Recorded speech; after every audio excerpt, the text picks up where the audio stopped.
Mi smo odlučili da pokrenemo portal kao nekakvu bazu za tekstove i saopštenja o društvenoj odgovornosti kompanija, organizacija pa i pojedinaca.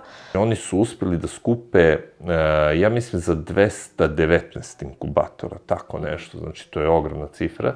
Praktično sad se više to ni ne gleda da su oni u delatnostima konkurenti, nego onako na globalnom planu, ajde da im pomognemo da budu konkurenti u tim dobrim delima, da i na taj način i mi nekako doprinesemo i prikažemo tu drugu stranu kompanija. 15 godina neprekidno to traje, preko 15 miliona eura je do sada dato samo kroz akciju Zajednici zajedno. Pre neki dan smo razgovarali o tome kad se to bude popunilo tamo negde 2076. šta ćemo onda.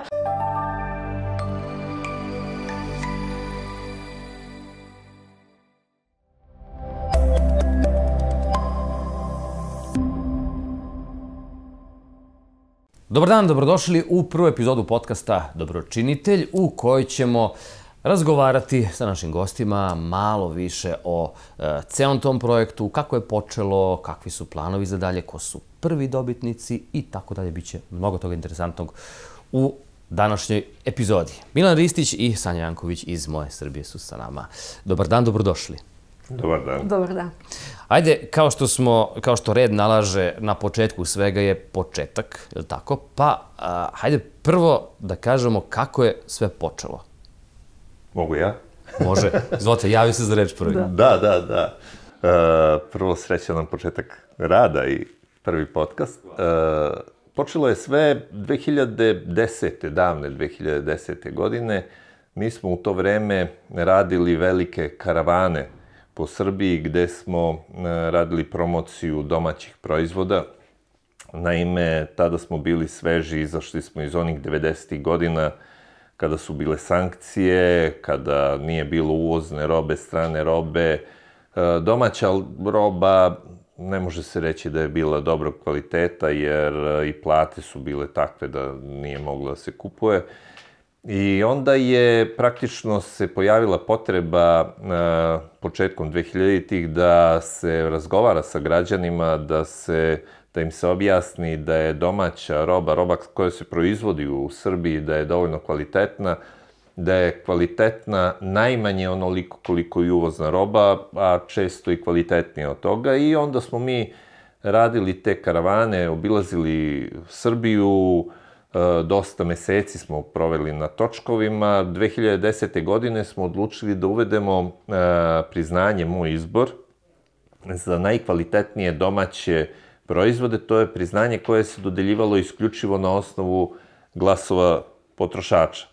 I odmah kako smo odlučili to da uradimo, praktično to priznanje je postalo veoma popularno i kod građana i kod proizvođača. Međutim, sama priča o kvalitetu proizvoda nije dovoljna. Onda smo došli do toga da ipak mora da se obrati pažnja i na društvenu odgovornost. Da bi jedna firma mogla da kaže da je velika firma, ona ne sme da obrati pažnju samo na proces proizvodnje i kvalitet proizvoda, već i na svoj odnos prema zajednici, prema svojim radnicima i tako dalje. I onda smo odlučili da uz to priznanje Moj izbor za najbolje domaće proizvode, da uvedemo i nagradu za društvenu odgovornost.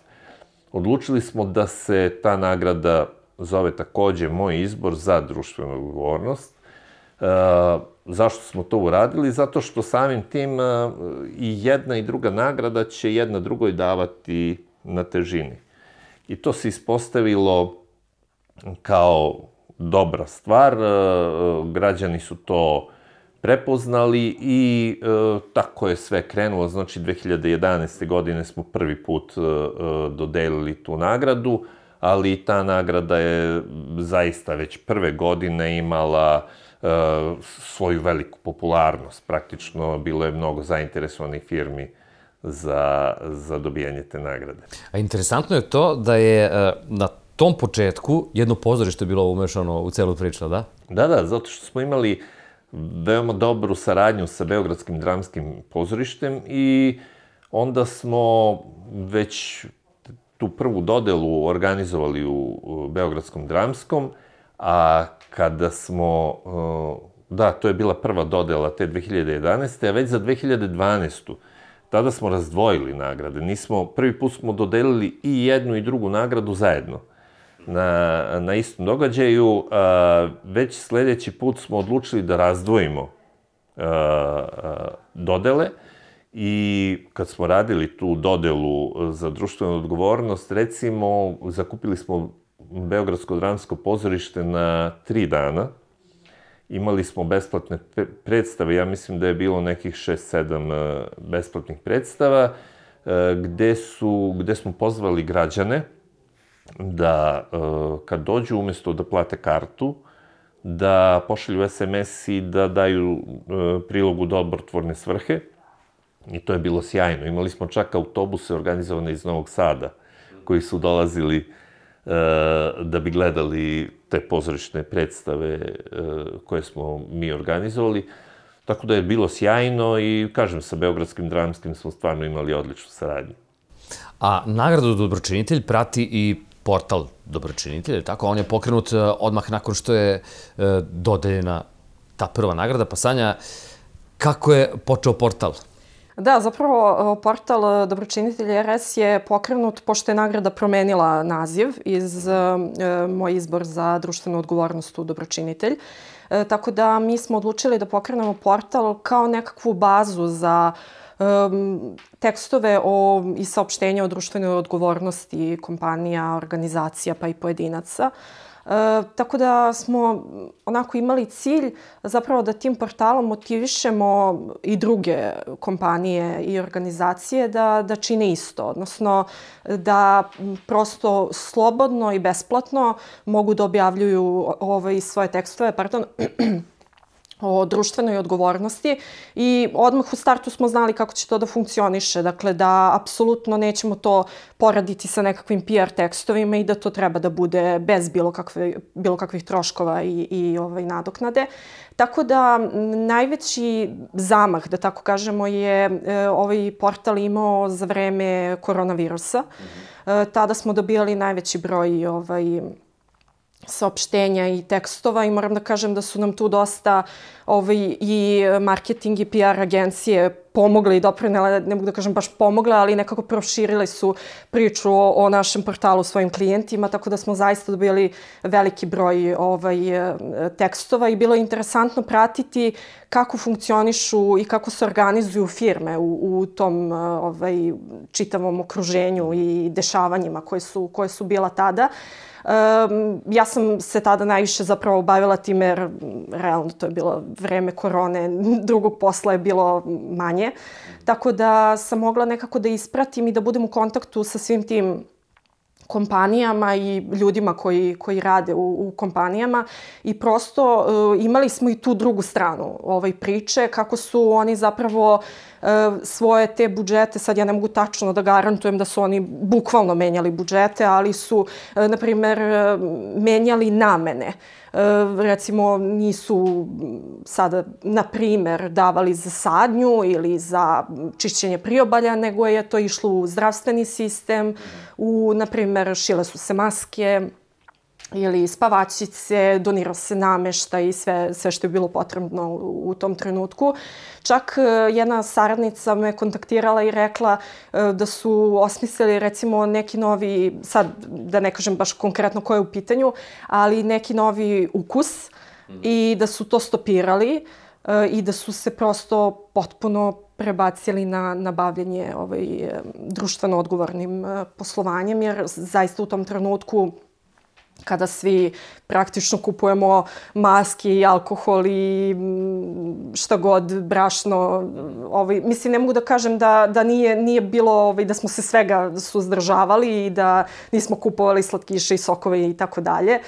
Nećemo da sad baš tugujemo nad tim vremenom, ali u suštini zaista su prosto te neke stvari u tom trenutku morale da stanu, tako da smo imali jako lep odziv što se tiče portala i saznavali smo, kako je to sve funkcionisalo i veliki je doprinos zapravo tih velikih kompanija bio i mogu da kažem da ne znam koliko smo mi doprinali tome, ali ako gledamo da su te velike kompanije konkurenti, praktično sad se više to ni ne gleda da su oni u delatnostima konkurenti, nego onako na globalnom planu, ajde da im pomognemo da budu konkurenti u tim dobrim delima, da i na taj način i mi nekako doprinesemo i prikažemo tu drugu stranu kompanija.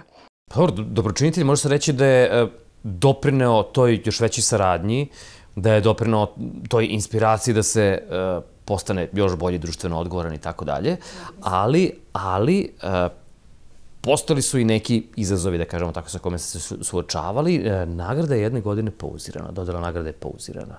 Jeste. Da, pa kad smo pokrenuli celu priču, kad smo pokrenuli nagradu, kao što sam rekao, odlučili smo da se zove isto kao nagrada za najkvalitetnije domaće proizvode. To je bila sjajna odluka, jer, kažem, jedna drugoj su davale na značaju.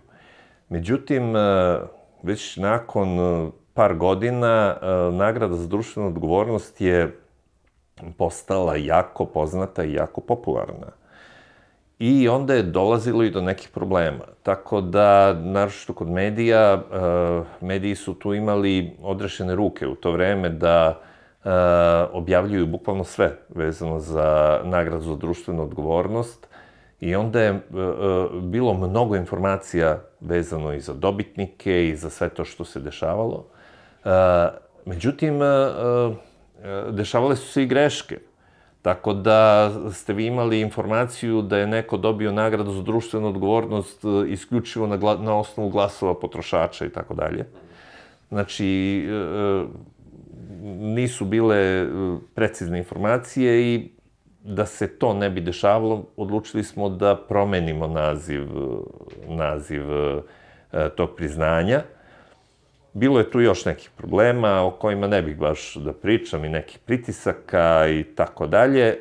Tako da tu smo planirali praktično da napravimo malu pauzu, godinu, 2 dana, dok se ne odluči kako će se ta nagrada zvati, kako će se napraviti novi princip dodele tih priznanja. Uglavnom, kažem, to je tako odlučeno. Trebalo je već tamo pred koronu da krenemo. Međutim, i tu je došlo onda desila se korona. Eto. I onda smo imali pauzu. Tu se desio i jedan nesporazum sa vladom Srbije, jer mi smo već odlučili bili da se nagrada zove Dobročinitelj, pokrenuti su portali, objavljeno je bilo već, najavljena je nagrada za 2020. godinu, međutim, kako je krenula korona, odmah na početku vlada Srbije je odlučila da dodeli priznanja koja će se zvati Dobročinitelj. Pri čemu, očigledno, nisu imali informacije da to već postoji. Mi smo ih obavestili o tome i onda su nas oni zvali, izvinjavali se i tako dalje.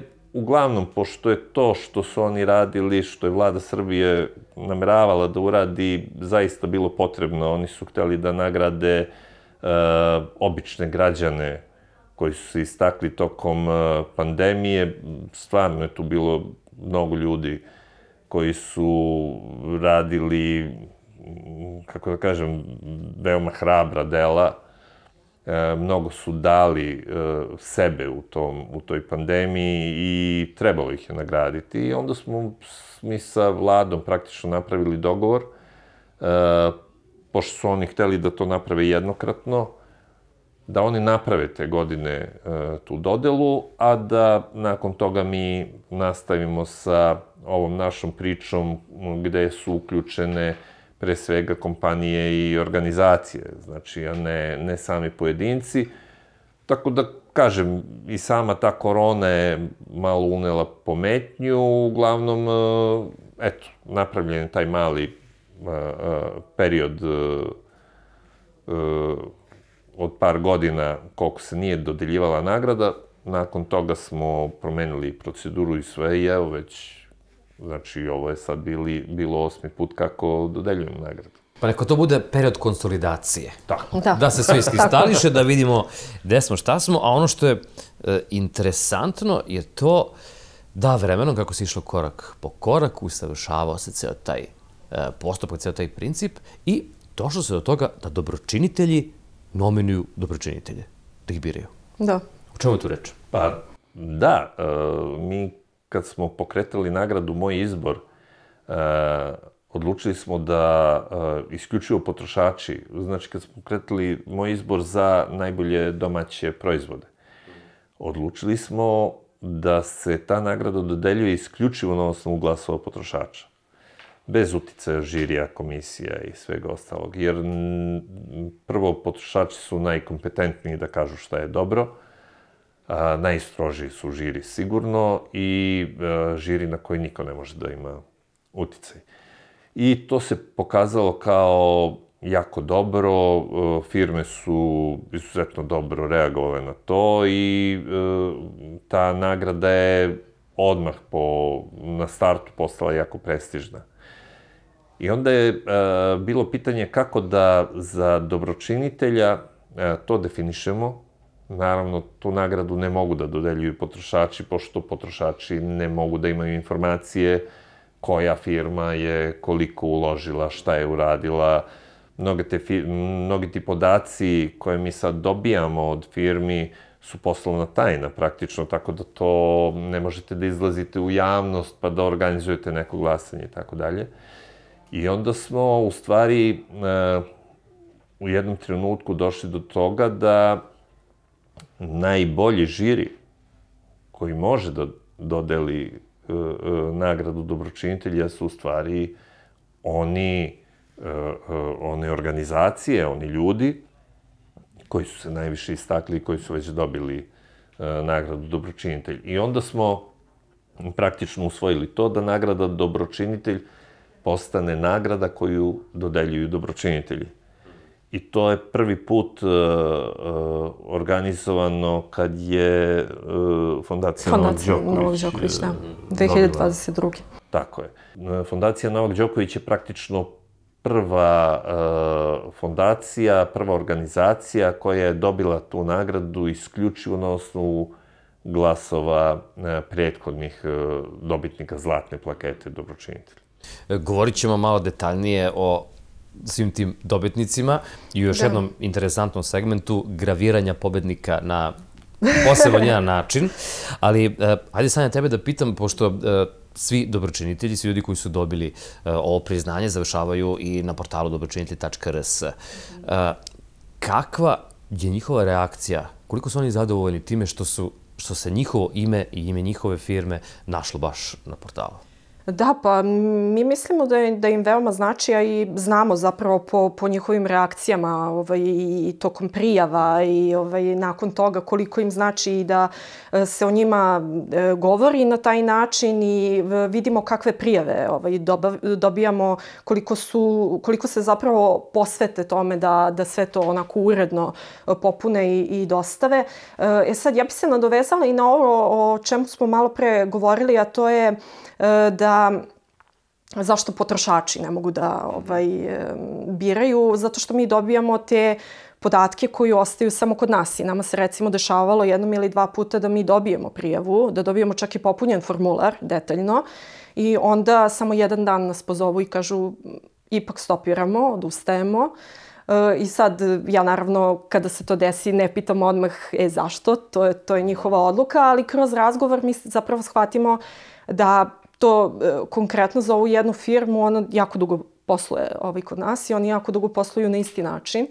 I prvo su želeli da se prijave i onda su na kraju ipak rešili da, odnosno top management je odlučio da prosto ne žele da učestvuju, jer oni tako jednostavno funkcionišu, dakle ne idu o tome javno, ali ovo što ste postavili pitanje, da, zaista jeste i sve veći odziv, sve veće interesovanje i mislim da dobročinitelj zaista postaje jedna izuzetno prestižna nagrada i mislim da kada dođemo do tog stadijuma da zaista dobročinitelji potpuno preuzmu odabir narednih dobročinitelja, da će to zaista biti prava stvar, kao što i moj izbor i miljenik potrošača, kao što smo rekli, dodeljuju potrošači. Vidimo koliko to kompanije ističu i koliko je to zapravo važno. Isto tako, kada dobročinitelji dodeljuju dobročinitelje, mislim da tu apsolutno nema greške. Mislim da je to prava stvar. I spisak tih dobročinitelja je sve duži i duži iz godine u godinu, a spomenut ćemo neke onako koji su upisani već zlatnim slovima. Jedan od tih dobitnika je Fond B92, Bitka za bebe. Tako je, da. Oni su prvi dobitnici. Bitka za bebe, to je bila sjajna akcija. Opet moram da pomenem te 90. godine, kad su bile sankcije, kad nije bilo novca, kad nije bilo ničega u Srbiji. Izašli smo iz tih godina jako siromašni i praktično i bolnice su bile bez opreme, bez svega, ali je narod nekako bio pun energije, pun želje za aktivizmom. I u nekom trenutku Fond B92 je pokrenuo akciju. Shvatili su da u Srbiji u porodilištima ima jako malo inkubatora. I onda su pozvali građane da doniraju sredstva, građane i firme, sve, da doniraju sredstva da se kupe novi inkubatori za porodilište u Srbiji. I tu akciju su nazvali Bitka za bebe i tu je odziv bio fantastičan. Znači, oni su uspeli da skupe, ja mislim, za 219 inkubatora, tako nešto. Znači, to je ogromna cifra. Skupili su novac, neverovatno koliko se tu firmi odazvalo, građana, naših ljudi iz inostranstva. Znači, tu je sa svih strana su donacije dolazile i praktično ogroman broj porodilišta je opremljen inkubatorima koji su neophodni u današnje vreme za novorođenčad. Tako da je to bila akcija koja se istakla u tom trenutku, bila je sigurno najjača akcija u tom periodu i te godine je Fond B92 dobio zlatnu plaketu dobročinitelji. Oni su prvi na tom trofeju, što pominjete, prvi su zapisani i od toga je sve krenulo. A zlatnu plaketu ima i Fondacija Ana i Vlade Divac. Da, oni su dobili druge godine. To je bilo opet kao posledica 90. godina, naravno i ratnih dešavanja. Mnogo izbeglica je bilo u Srbiji i oni su se time bavili. Mnogo je izbeglica bilo u kolektivnim centrima. I onda je Fondacija Ana i Vlade Divac, oni su pokrenuli akciju da se obezbedi smeštaj za te ljude, da im se izgrade domovi. Pa je tu bilo više varijanti, znači dignuta je u Malom Okrugom Lugu, ako se ne varam, ili Velikom, gde već. Dignuta je zgrada stambena, kupovali su seoska domaćinstva, pa su poklanjali izbeglicama. Bilo je ljudi dosta koji su uspeli da nađu plac, da počnu nešto da grade, ali nisu imali sredstva to da završe. Njima su davali materijal i sredstva da završe svoje domove. Uglavnom, ogroman broj ljudi na taj način je dobio dom, tako da je to stvarno akcija koja je vredna pomena i koja je itekako zaslužila da dobije zlatnu plaketu dobročinitelj i oni su, znači, drugi po redu koji su dobili. A interesantno je to da se zlatna plaketa dodeljuje i, da kažemo, i medijima, zato što je treći dobitnik bila emisija Eksploziv, koja se emituje na Prvoj televiziji. Tako je. Te godine smo praktično doneli odluku da nagrada za društvenu odgovornost ode medijima. Svesno, znači, je to bila odluka i onda smo tražili koja emisija, koja televizija, ko najviše podstiče dobročinstvo i društveno odgovorno poslovanje. I onda smo u stvari došli do toga da emisija Eksploziv na televiziji Prva se najviše bavila tim temama i to je imalo jako dobar odjek.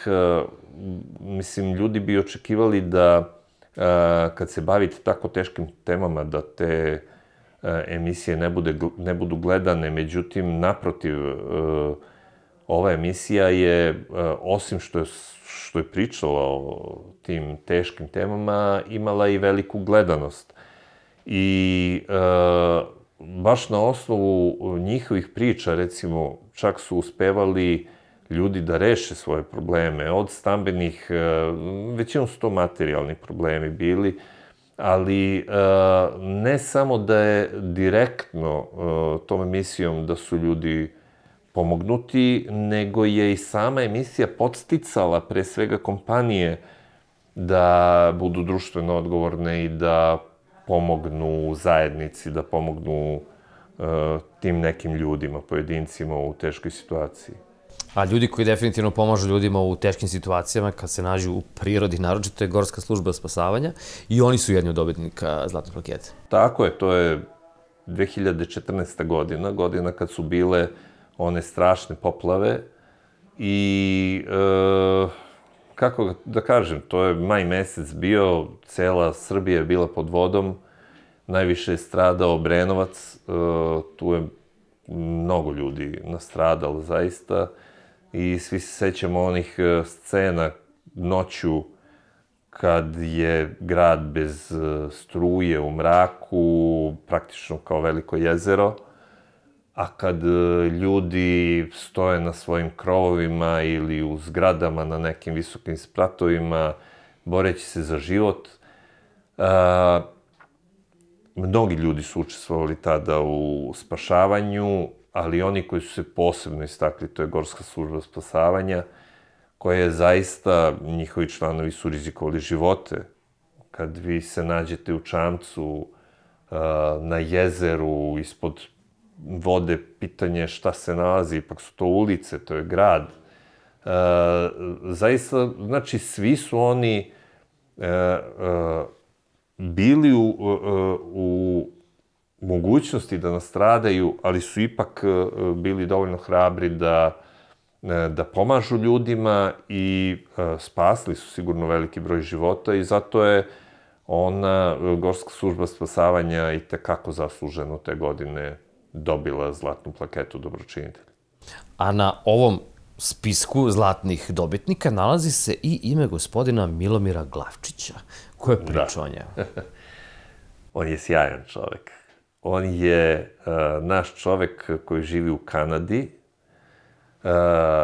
To je čovek koji je napustio Srbiju 1947. godine i nikada se više u Srbiju nije vratio. Uspeo je u Kanadi da zaradi ogroman novac i kada je zaradio novac, rešio je da tim novcem pomaže. I recimo on svake godine svim stanovnicima tog sela, odakle on potiče, svima šalje novac, i to velike sume novca, a da praktično više nikog ne poznaje iz tog sela. U selu otprilike ima 1 ili 2 čoveka, ako postoje, koji se njega sećaju. Jer, pazite, od 47. godine, koliko to ima, skoro 80 godina kako je on otišao iz Srbije. A uz to što šalje novac ljudima u selu, on ogromnom broju ljudi pomaže. Kupio je magnetnu rezonancu za Kraljevo. Ne znam koliko miliona eura je poslao Srbiji, ali je jako interesantno kad vi slušate njega, kad priča o dobročinstvu, kako se lepo osjeća kad pomogne nekom. Njemu građani odavde šalju pisma, mole ga za pomoć. On kaže da čak ponekad uzme pa spakuje u kovertu malo para, adresira i pošalje ljudima i stvarno kad vi slušate njega kako on priča o tome, kako lepo zaspi, kaže da nikad u životu nije zaspao lepše nego kad pošalje nekom pomoć, kad zna da je nekom pomogao. Tako da je on to stvarno radi od srca, znači od toga ama baš ništa nema. I niti traži neku zahvalnost. Ali eto, mi smo imali potrebu da jedan takav čovek bude nagrađen i njegovo ime je zapisano na toj pločici. On je, ja mislim, Peta zvezda. Peta zvezda dobročinitelja.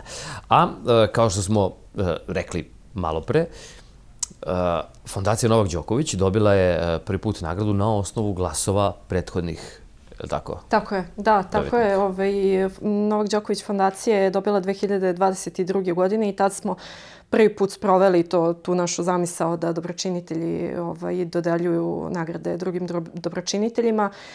Tako da oni su, to je zapravo period nakon, opet vraćamo se na priču o virusu korona, ali jeste, to je posle pandemije bilo, tako da moram da spomenem prvo da su oni veliku ličnu donaciju dali, gotovo ja mislim da je u pitanju 1.000.000 evra našem zdravstvenom sistemu i 40.000 Novom Pazaru, tako da i na tom nekom ličnom nivou Novak Đoković i Jelena Đoković su doprineli u tom periodu.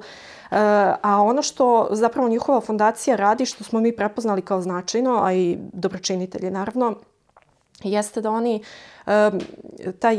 prepoznaju veoma veliki značaj ranog razvoja kod dece i uopšte angažuju se kada je u pitanju edukacija i obrazovanje i veliki broj vrtića su sagradili i renovirali.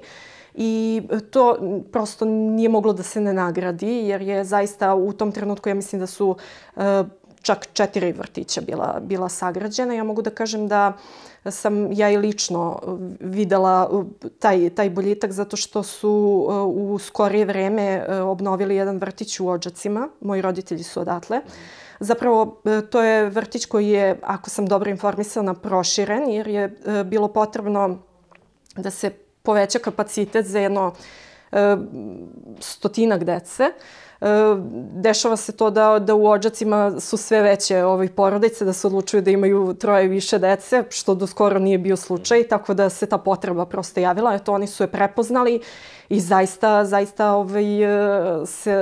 se poboljšalo stanje tamo, tako da što se tiče njihovog rada, to je prosto fenomenalno zato što oni promovišu edukaciju na svim od tog ranog razvoja pa i kasnije. Moramo da napomenemo da oni se bave i edukacijom i roditelja i nastavnika, učitelja, dakle ne samo dece, što je, ja mislim, veoma, veoma važno, pogotovo kada dolazi od nekoga kao što je Novak Đoković i njegova porodica. Tako da, ako smem da se nadovežem na sledećeg dobitnika... Dakle, takođe u vezi sa obrazovanjem i ima... Tako je, da, fondacija Ale Kavčić je takođe fondacija koja se bavi promocijom obrazovanja i nauke. Tako da mislim da svi znaju ko je profesor Ale Kavčić. Prosto svima je poznato to na koji način je prošla ta tužba koju su zadali Marvelu, odnosno ta odšteta koja je zaista bila jako velika. I koliko sam ja razumela, profesor Ale Kavčić je želeo na taj način da se oduži obrazovnom sistemu koji je njemu pomogao da bude to ko jeste i da bude tu gde jeste. Tako da oni, pored toga, ono što je najpoznatije jeste da su oni zalažu za besplatno, zaista besplatno obrazovanje u smislu da udžbenici i sva pomoćna sredstva i za nastavnike i za učenike budu slobodno dostupni. Pored toga, Matematičkoj gimnaziji svake godine doniraju po 20 najnovijih i najsavremenijih računara. Kasnije se odmah sledeće godine ti računari dodeljuju osnovnim školama. Tako da je sad to već jedan određeni broj računara i prosto poboljšava se celokupni sistem i način rada, što smo mi prepoznali kao veoma značajno. Tako da moramo da priznamo da taj vid edukacije koji oni promovišu, zaista mislimo da može da funkcioniše i da treba prosto da se nagradi jednostavno. A prepoznato je i to koliki značaj ima sve što radi Nurdor. Tako je, apsolutno. Oni su ovogodišnji dobitnici. Mislim da tu nije bilo dileme kada je bilo glasanje.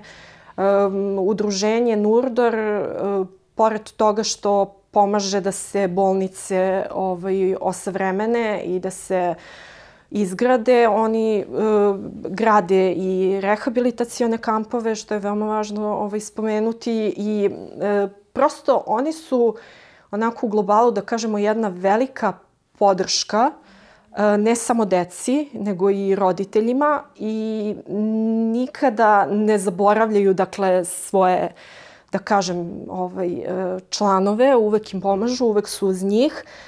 Baš smo sada, ove godine smo dodelili njima nagradu i baš je gospodin Veran Matić dodelio kao prvi dobitnik. I on je prepoznao kod njih jednu veoma interesantnu stvar, a to je sa koliko oni to pozitivnosti rade. I to je zaista prelepo, zato što mi vidimo kako oni sa koliko žara to radi, koliko zaista ostaju uz sve te ljude i tu decu. Čak i, nažalost, ovo moram da pomenem, kada se desi smrtni ishod, oni ostaju uz roditelje dokle god je to potrebno i imaju, dakle, te sastanke, kampove i slično. Dakle, ne samo za decu, nego i za roditelje. Tako da oni su, što se toga tiče, zaista neko ko pravi promenu. Prosto i sistemske promene prave. To je nešto što moramo da naglasimo, a to je da je zakon promenjen. Oni su, ja mislim, 2013. godine podneli taj zakon, 2019. je usvojen, a to je da roditelji mogu sada da budu 100% u svoju decu. Dakle, dokle god traje period lečenja, roditelji imaju prava na bolovanje i na 100% zarade. Dakle, do skoro je to bilo 4 meseca, koliko inače se ide na bolovanje, i 65% plate. Sada je apsolutno, znači sve... Pa da, zbog toga su tako roditelji davali otkaze često na poslu. Nažalost da. Sada to nije slučaj i mislimo da je to prosto jedan onako čin i poštovanja i dostojanstva koje je trebalo da se uvede i da se sprovede i da je baš tako kako treba da bude sada. Ove godine je dodeljena jedna posebna plaketa koja se odnosi na kontinuirani doprinos zajednici. Ko je tu plaketu dobio i šta ona znači zapravo? Tako je. To smo dodelili ove godine. Naime, postoji akcija koja se zove Zajednici zajedno, koju sprovodi kompanija NIS punih 15 godina. Ja se sećam kad je ta akcija pokrenuta, koliko je to bilo drugačije od svega ostalog. Naime, oni su odlučili da opredele 1.000.000 eura u dinarima za 13 lokalnih, za 13 gradova u Srbiji. I jednostavno Znači, oni daju taj novac, svi ti gradovi formiraju komisije koje raspišu konkurs, javljaju se građani, ustanove, organizacije i tako dalje sa raznim projektima.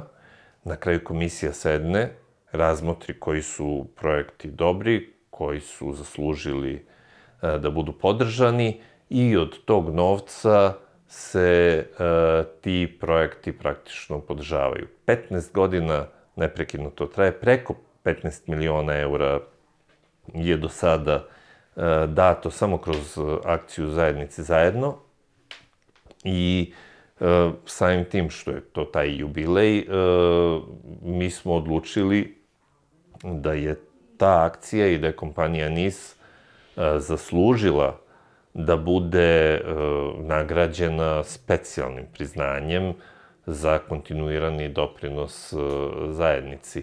I to smo dodelili ove godine. Kad je kompanija NIS u pitanju, ovim putem moram i da im se zahvalim, jer su i oni prepoznali značaj ovoga što mi radimo. I evo, mi ove godine smo od njih dobili generalno sponzorstvo i samim tim smo mnogo lakše izgurali sve aktivnosti koje smo morali koje smo planirali da odradimo. Da nije bilo njih, bilo bi mnogo teže. Kažem, eto, oni su to prepoznali i iskreno se nadam da ćemo nastaviti saradnju na ubuduće. I evo za kraj razgovora da objasnimo koja je to sličnost između priznanja dobročinitelj i Wimbledona, Roland Garrosa, Grand Slamova generalno, a to je nešto što ste uveli relativno skoro, tako to je graviranje imena dobitnika na jednom prelaznom priznanju, da kažemo tako, prelaznom peharu. Da. Kako to zamišljamo? Pa, mi smo do sada ugravirali tu 8 imena i 8 mesta. Ima mesta za 60. Baš smo skoro, pre neki dan smo razgovarali o tome kad se to bude popunilo tamo negde 2076. šta ćemo onda. I onda smo se dogovarali da organizujemo jedan sastanak. Evo, vi ste pozvani da svedočite na tom sastanku. Ne možemo svi zajedno da sednemo. Taman. Da. Pa da. Tako da vidjet ćemo onda šta ćemo dalje. Da, to je prelazni trofej koji smo napravili pre 2-3 godine. Tako nešto i praktično tu su ugravirani svi dobitnici i vremenom će to da se popunjava. Znači, kako dobije, tako su ugravirani. Da, sada je u udruženju Nurdor, vidjet ćemo za sledeću godinu, tako da... Pa evo, ja predlažem kad se dođe do polovine da budu malo sitnije slova samo. Eto, da bi mogli svi da stanu. Pa možda produžimo sa 2076. na još 4-5 godina. Da, pa vidjet ćemo. Možda ćemo da dodamo dole nastavak neki postolje. Da se poveća. Ali ja ga ne nosim, pošto je težak. Ako se doda još nešto, nećemo povoditi. Mislim da će se dobitnici lako snaći oko toga kako će prenositi taj... Da, uglavnom što je bitno? Bitno je da ti dobitnici koji su tu ugravirani, oni praktično preuzimaju i ulogu organizatora, jer oni će sledeće godine odlučivati, recimo Nurdor koji je ove godine dobio, on već sledeće godine učestvuje u odluci ko će biti sledeći dobitnik priznanja zlatne plakete dobročinitelj, a u nekoj budućnosti, nadam se što ranije, plan je da kompletnu organizaciju preuzmu praktično zlatni dobročinitelji. Zlatni planovi, veliki planovi, to je sve nešto što ide uz dobročinitelje. Hvala vam puno za ovo gostovanje i za ovu priču. Hvala. Hvala i vama.